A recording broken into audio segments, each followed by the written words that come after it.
Jays. Okay, we're gonna open the City of Chelsea Traffic and Parking Commission meeting. Okay. About the approval of the minutes from the January 9th meeting. Anybody second? All in favor? Aye. Okay, public hearing to receive comment regarding the approval of making Cheever Street a one-way street from Washington to Sagamore Ave. Is anybody here on that? Okay, nobody's here on that. That's that last meeting that you said that the residents came to you and approached you about making it a one-way, and I think we agreed that as long as we make it from Washington down to Sagamore, that was the best direction, that would be fine. And then we're not losing any parking spots, so. Yeah. I make a motion to pass the, Anybody second? I'll second. Okay, all in favor? aye. Aye. Okay, handicap sign application December 26th from Delfredi Antonio Lopez Trejo of 110 Grove. You here? No? So that one we talked about last time too, John. So I went out and measured. We can go 300 feet from his residence. There's already one across the street for our neighbor. But if we go down like 90 feet, he can just walk out of his house and go to the next driveway and cross the street at the driveway and not have to go over the curb or anything like that. There's also a handicap accessible crosswalk up the street the other way too, so. Okay. If we just put it down, like, not directly in front of his house, but 90 feet away, I think that should suffice. Okay. So, motion? So I make a motion to pass. I'll second that motion. Okay, all in favor? Aye. Okay, communication January 8th from Jason Bonetti and the residents of Beacon Street requesting to stop parking enforcement from the intersections of Beacon and Chestnut Street, Mulberry and William Street. Is anybody here on this?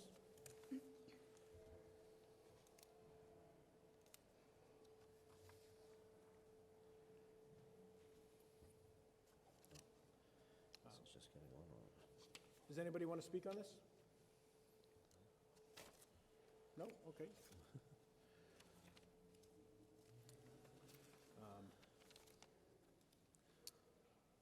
Did he clarify also in his application what he was talking about specifically, or no?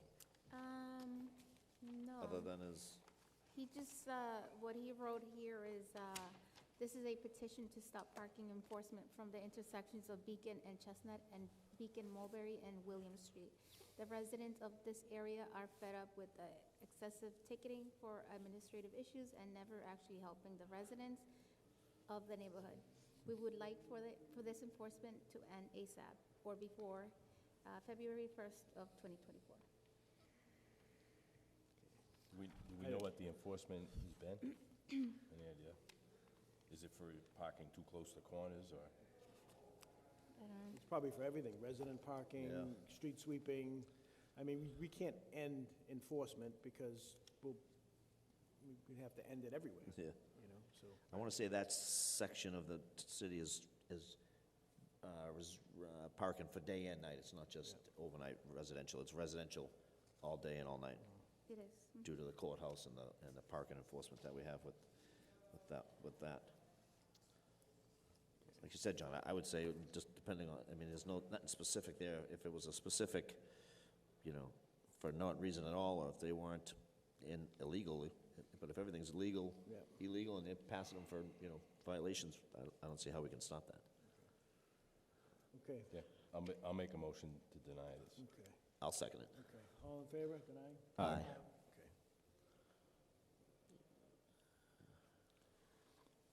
Okay. Handicap sign application January 19th from Marie Cassius of 120 Clark Ave. Hi. Can you come to the microphone? I think we just had I had a question for you. Yes, I've been living there for more than 20 years, but I got a ACL reconstruction 2014, and I use a cane, but the main entrance for us is Crest Ave, the street to go from Soldiers Home to down, 120 Clark. There's no place sometime, for me to park. I have to just go around because they have 2 cars already in the driveway who's not moving. That's why I request. So you can't use your driveway? No, Do you own the house or do you rent?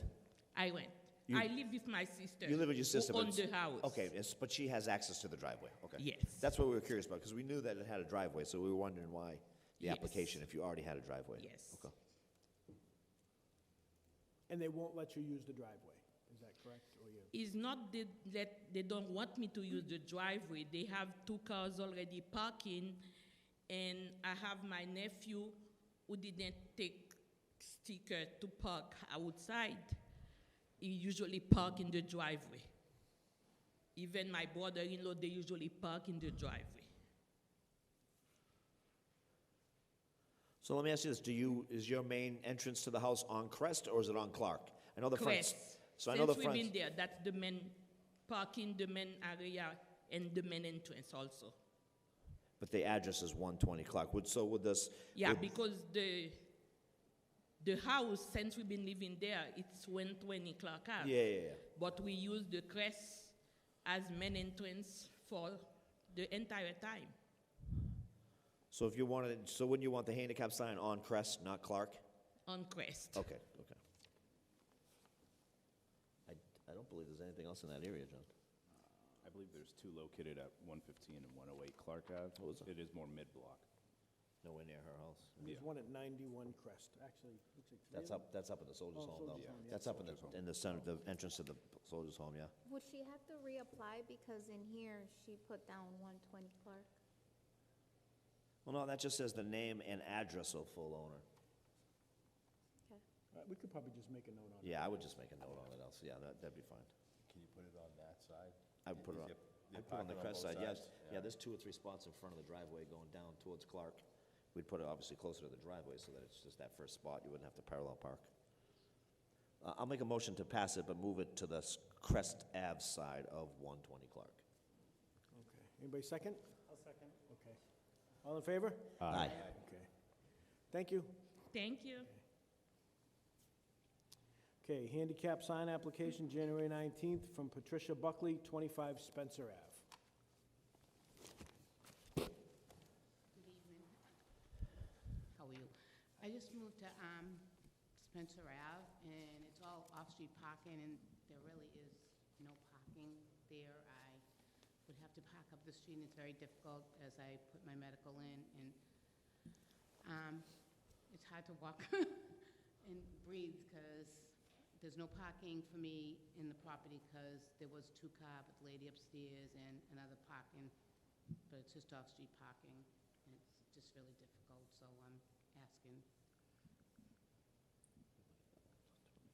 Okay, but you do understand that if a handicap sign goes there, Oh, yeah? that anybody with Oh, a okay. placard can park there? Yes. Okay. There's no, And there's only one on I don't plan 78. on leaving that As I much say, there's nothing anymore. down by his, It's that part of the house. I'm sorry, say I don't again? plan on leaving the house that much more, except to come up here and do some things. Yeah. Yeah, he just meant in general, the parking spot is Yes, not yes. specific to you, it's to anybody Right, with right. a spot, yeah.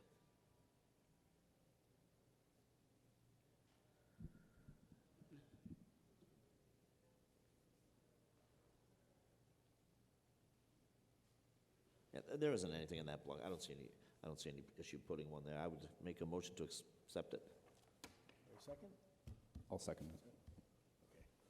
All right, all in favor? Aye. Aye. Okay. Handicap sign application, January 22nd, from Florentino Rivera of 44 Orange Street. Yes, I live in 44 Orange Street. So difficult to find parking in that street. I'm sorry, could you speak up a little? Yes, I live in 44 Orange Street, and then so difficult to get parking in that street. I got a needs repayment, and then I'm gonna do the other one. If I come out the stair, I have to sit, can walk.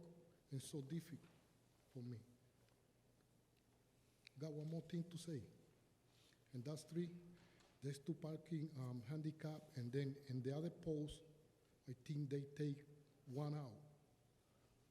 I don't know if that help a little bit. Well, it says there's one at 47 and one at 40. There's 3 in the Three? neighbor, so there's 2 on the Orange Street side of that property, and then there's 1 on the Spruce Street side of that property. So there's technically 3, there's 3 handicap spots there. There's only two signs. There's two on the Orange Street side, and then on the other side, on the Spruce Street side, Oh, there's you're one. right, you're right, It's yeah. just across the street Yeah, from yeah, it, you're right, because the yeah, person yeah, that yeah. requested it Yeah, back you're right. was living there too. Yeah. I mean, my only issue with putting another one so close in the proximity to the other two is there's already two there. That's the issue. I happened to drive by the other day, was it Friday or Thursday, and both spots on the Orange Street side were open. There was nobody parked there. It was during the day, so obviously they could have been working, but 2 out of the 3 spots were open. Yeah, I passed by there today and I saw the same. They were open. Yes. So do you have trouble finding parking at night, or is it just, Every day, every single day. If you don't find park right there, I have to park probably like 5 blocks out. okay. It's so difficult on Morgan Street. Yeah. Okay. Well, I would make a motion just to table it for now. Maybe we can take another look at the area and see if there's something we can put one there, but I'm a little reluctant to put more than 2 handicap signs right at that same location. So maybe we can take a look around the neighborhood and see, what's your address is that 45. Is there a specific entrance you come in? Do you come in on Orange Street for No, that apartment? 44. 44, Yeah. okay. But I'm saying you come in on Orange Street. Yeah. Okay. Okay, so we table to next meeting? I would table it to the next meeting, and we'll try to, maybe me and Joan can go out there and just survey the area and see if we can find maybe a more sufficient paced spot to put one without taking away parking from a specific location. Okay. Anybody second? I'll second that. Okay, all in favor, tabling? Aye. Okay, communication January 26th from Penrose requesting to establish a special parking district for the historic Veterans Home. Hi, good evening.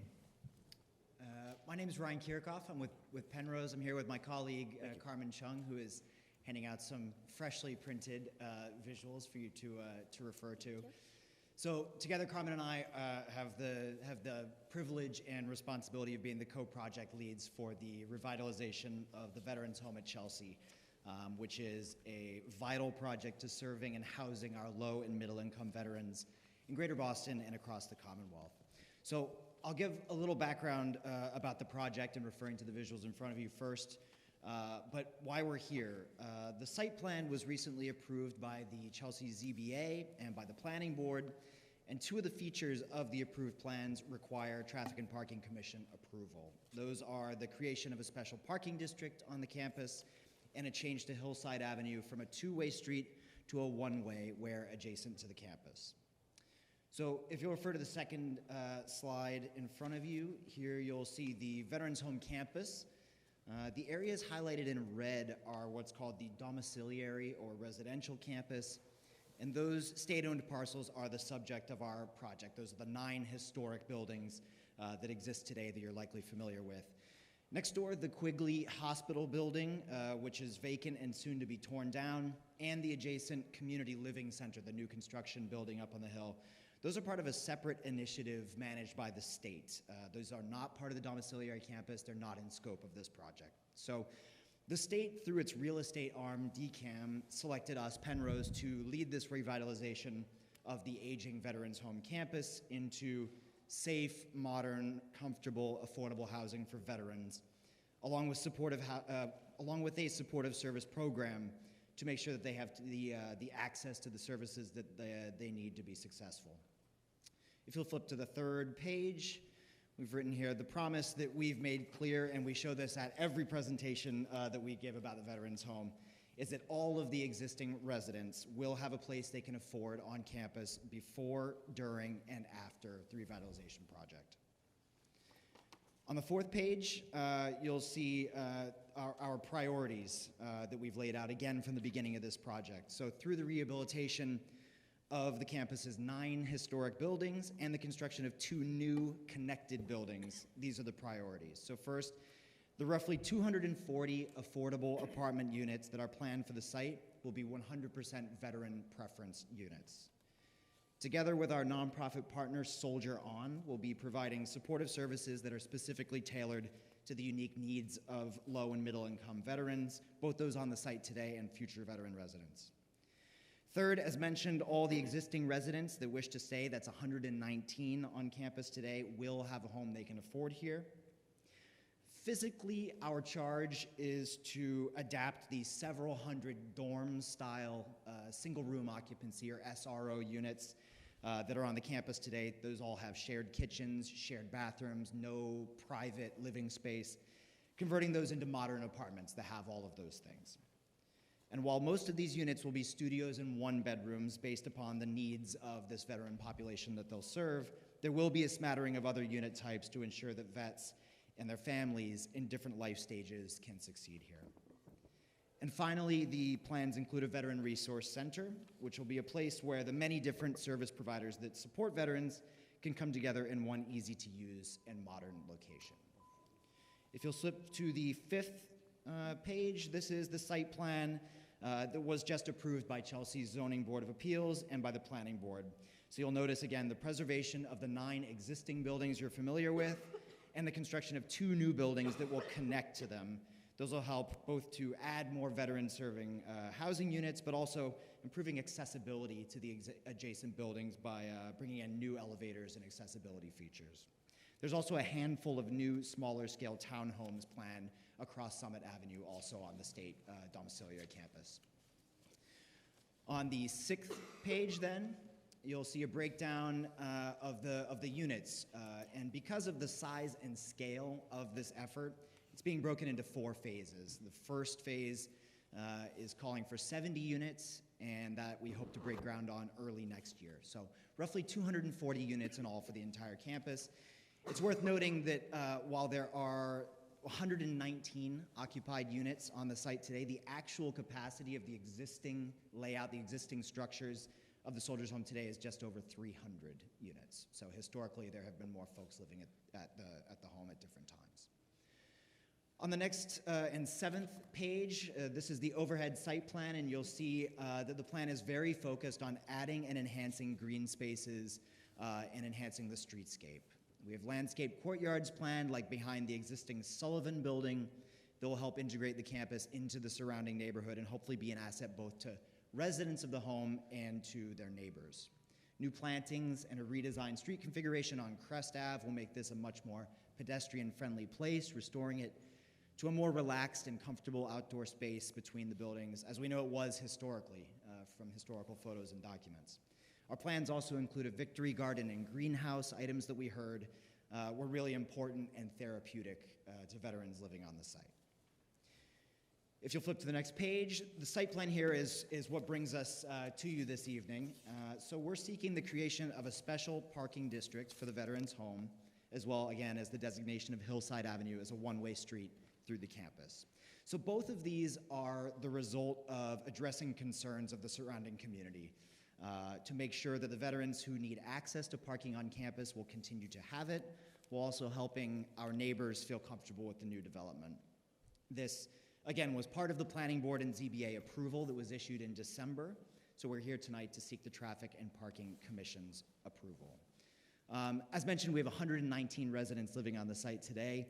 Many of them are used to parking in front of or near the building where they live. In many cases, these residents have significant mobility issues, and so the ability to park nearby really does affect their quality of life and, in many cases, their safety. The creation of the parking district will help preserve their ability to park by their building, while also helping neighbors understand where Veterans Home in Chelsea residents will be parking after the campus is completed. So with that, I'd like to ask John DePriest to come up. I think he can talk a little bit about the city support for these special districts and how they work. Hi, I'm John DePriest. I am the Director of Permitting and Land Use Planning for the city. I staff the Historical Commission, the Planning Board, the Zoning Board, and the Conservation Commission. This case came to the Planning Board and the Zoning Board for review and approval. The developer made several meetings before the boards, and this plan was developed in response to comments from the neighbors relative to off-street parking.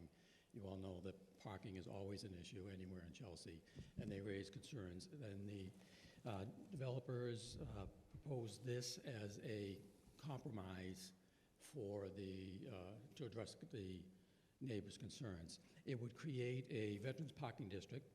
Residents of the Soldiers' Home domiciles would may would be the only ones allowed to park in that district, but they would not be able to park anywhere else in the neighborhood. So it limits their parking area. I worked with the city clerk's office and with the law office to develop the regulation that was presented to you.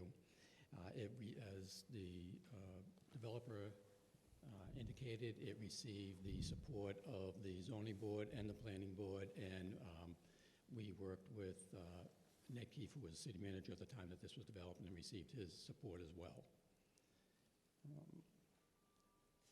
And there was some support from the residents as well for this, because it would, again, would limit where the veterans could park and not in their neighborhood. Thank you. Thank you very much. So if you flip to the next page that has the red arrows on it, that site plan, I'm going to turn over now to JP Charbonneau, who's with our landscape architect, Crowley Cottrell, to walk through the features of this plan.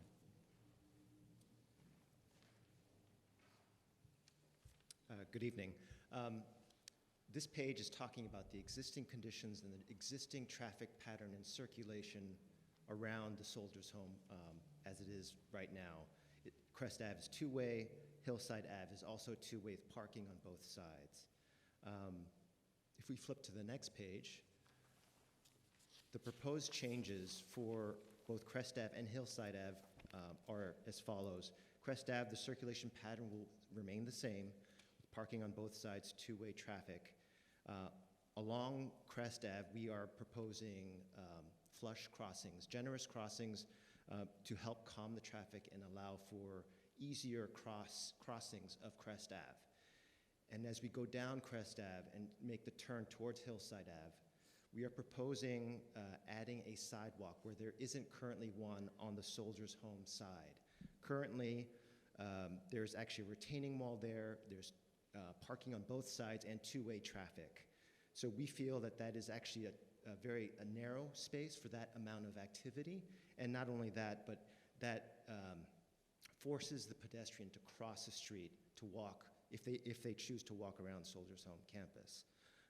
And so that we're proposing to get that space to make Hillside Ave one way in the clockwise direction and adding a sidewalk on the Soldiers' Home side. If you go to the next slide, while still keeping parking on both sides. If you go to the next slide, there's some cross sections and some existing photos of that part of Hillside Ave. This is the part of Hillside Ave where the new development, the East Parcel building, will be located. But here's the condition, the existing condition, where the retaining wall is right up on the street, parking on both sides, and then two-way traffic without a sidewalk. If you go to the next page, that's the cross-section drawing of the dimensions that we're dealing with on that part of Hillside Ave. The drawing above is the existing condition, and the drawing below is the proposed condition. Through the dimensions, the overall curb-to-curb or curb-to-wall dimension is about 30 feet. So again, 30 feet for without a sidewalk, for parking on both sides and two-way traffic. We are hoping with the improvements to the East Parcel, with the addition of the East Parcel building, that we can bring down the wall, add a sidewalk on the Soldiers' Home side, and remove one direction of traffic while still keeping parking on both sides. The idea here, and this part of Hillside Ave wouldn't be part of the parking district. This is an area that would be... That was my question, because there's residential houses there, so it wouldn't be part of it. It would not be part. This is for the residents of the neighborhood, and we heard this in speaking with the neighborhood, that this is a very important concern of theirs, because parking is scarce. So that was, I think, a gesture to the neighborhood, but also allowing for pedestrian circulation on both sides of the street will actually benefit the veterans and the neighbors, we think, we hope. And that is the last slide. Thank you very much. We can end there. Thank you very much for your consideration, and Carmen and myself are happy to take any questions you may have. Yeah, my only question would have been the hillside parking, but now that you're saying if it's not gonna be part of that residential, then that part of that zone, then that answers my question.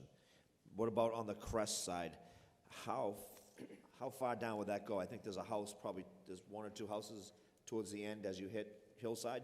Yeah, if you go to this page, The blue one, yep, blue yep. is the outline of Okay. the parking district, so it stops before. It goes to that last house, number Yeah. 12, I know the Yeah. house, okay, okay. So there's gonna be basically 240 units? Is there a certain amount of cars that are allowed to each unit? Is it gonna be like 2 cars, 3 cars, or is there no limit? I'm just curious. Yeah, so our lease isn't gonna limit how many cars people have. But, I mean, coming to the site, I don't think, no one is gonna, I mean, coming to the site, there's gonna be off-street parking, but people are gonna understand that if they have 3 cars, they're gonna have to figure out where to park 3 cars and make their own decisions.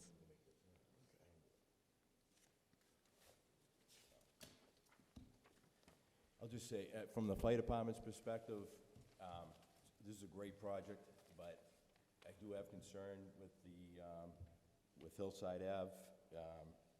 We'd have to go through that. It appears to me like it's too narrow to accommodate our vehicles. And the other concern I have is turning this section from Eleanor Street to Crest into a one-way. That may cause issues for us as well. Sorry, can you, you're saying that with the proposed, you're gonna have, so,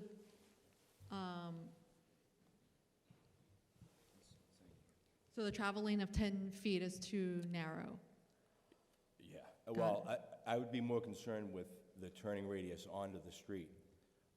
We should be able to navigate through 10 feet. Typically, we need 18 feet to set up a ladder truck. 10 feet we should be able to get through. My concern is, will we be able to make the turn from Crest Ave onto Hillside? Okay. With the parking as it's proposed on both sides, and the push-out on one side with the new sidewalk. And then the other concern I have is, I would prefer to see that section of Eleanor Street, Hillside between Eleanor and Crest stay as two-way traffic. We already have a difficult time getting off Crest Ave at Clark. Most of the time, we can't make the turn on the Clark Ave. So we rely on this section of Hillside to get to Eleanor. Okay. Yeah, we'll do analysis on the turning radius to figure out what that looks like. And I think we'll look at, I guess with a two-way on the portion of Hillside between Eleanor and Crest, then we'll probably lose a lane, I guess, probably 15 parking spaces. So we'll see how that plays into. We'd be happy to meet with you Yeah, okay. and go over this. We appreciate that. Yeah. Yeah. Yep. So as it is right now, from the chapel all the way down to Eleanor, there's already two-side parking as it is. Is the road gonna be lessened in width? No. No, it's not. So right now, it'll accompany a truck, because it's obviously wide enough through here. So if it just stayed a two-way street, I don't think you'd have to.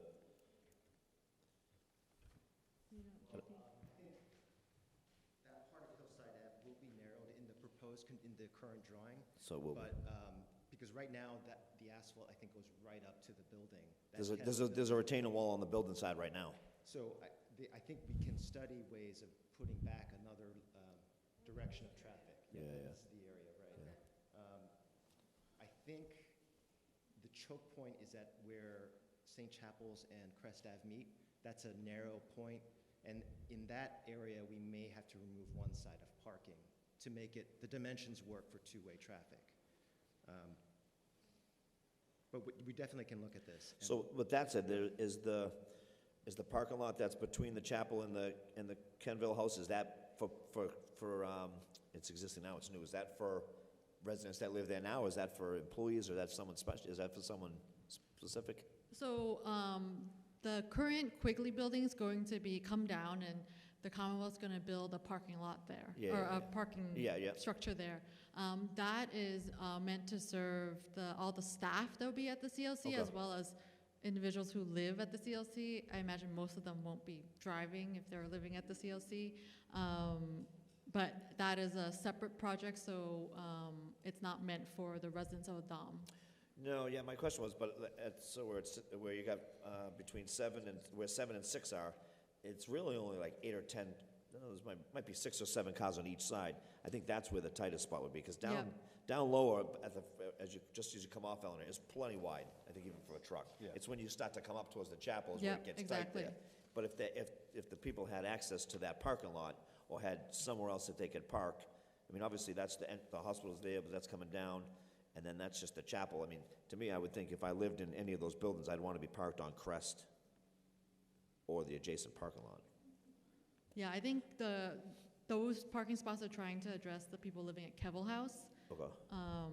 But we can look at Okay. that.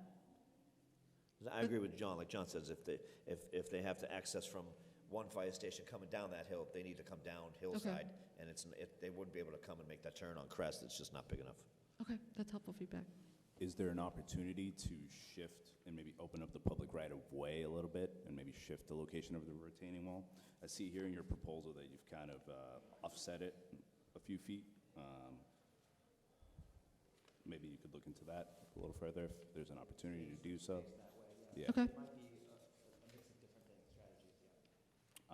My question is the installation of the new sidewalk, is the intent for it to be contiguous throughout the whole stretch of Hillside Ave? Yes. Okay, up alongside the retaining wall? Okay.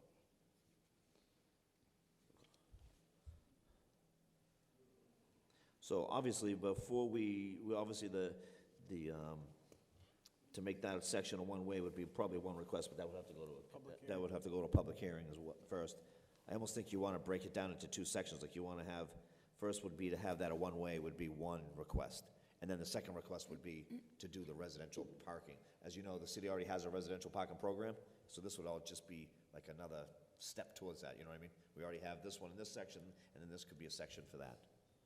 I do know, and I'm not 100% sure off the top of my head, there is a sweep, the program of Sweep. Every other week, they do each side of the street, and they do something up there where we don't ticket, we don't enforce it up there. So, but they typically accommodate for us. So, but I'm sure there's something that we could do to set up to have it its own residential zone. Okay. And even that, I think we'd have to go to a public hearing. But at least we could. I would say to propose it that way. Okay. And just one other thing. I think, when we decide to vote on this, we have to make sure that this whole thing of a special parking district, that this doesn't open the can of worms, and, this is for this, and, we're not gonna allow it for everybody, because we're gonna have it at Lower Broadway, we're gonna have it in Prattville, we're gonna have it everybody once they see this. So I think that, we should just make it, make it known that, this is for this project and this project only. So I would say if we could work on those 2 issues that we brought up, and then we'll put it out to, like you said, if we put those requests in for the next meeting, and then and you said next year, so we got some time? Yeah, we're gonna start construction next year. Okay, so we got some time. So when do we want to, because we're going to make a motion for a public hearing, right? But when do we want to do that public hearing? Next meeting or the meeting after? Well, no, only because this request was just a communications to let us know their proposal. I think they need to put a proposal, a communication in to make that a one-way, and start with that first. Then that will be voted on next month's meeting, and then public meeting probably after that, I would think. Okay. So you could get a proposal in for just making that a one-way first? So right now I submitted the request. The request I submitted last week included both, so you want me to split those out? Yes, yeah. Okay.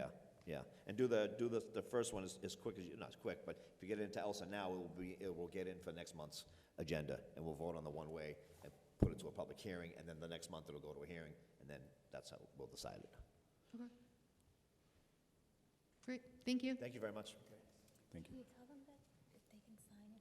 Oh, could you, if you don't mind, just sign your names on the, Whoever spoke. sign your names on the paper? Does anybody have anything else? The only thing Okay, is, so we made a motion on the public hearing. Anybody second that?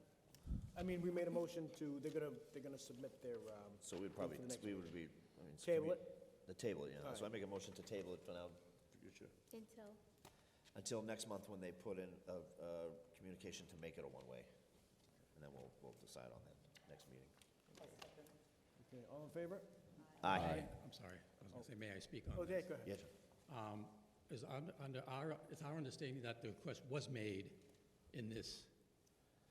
On this is just it's just a communication request and establishment of a special parking okay, so you're right, John, yeah, special parking district for the veteran home. So technically we could, but since we have questions on it, we want to possibly, No, I understand you want to move it to a public hearing. I sat on this board for 20 years, Yeah, and yeah. I would do the same thing. I would Yeah. move it to a public hearing. But my thought would be that you could move them both to a public hearing next month. If they put- This is a condition of their permit for the zoning board, and I can't sign off on. okay, so they can put, so she doesn't have to do one, she can put them both in. Okay. But do them separate, meaning do one Right. as one way and then do one as a special, and put them both in for next month, John. Yeah, that's fine, yeah. All right, thank Yeah, you. appreciate it, thanks.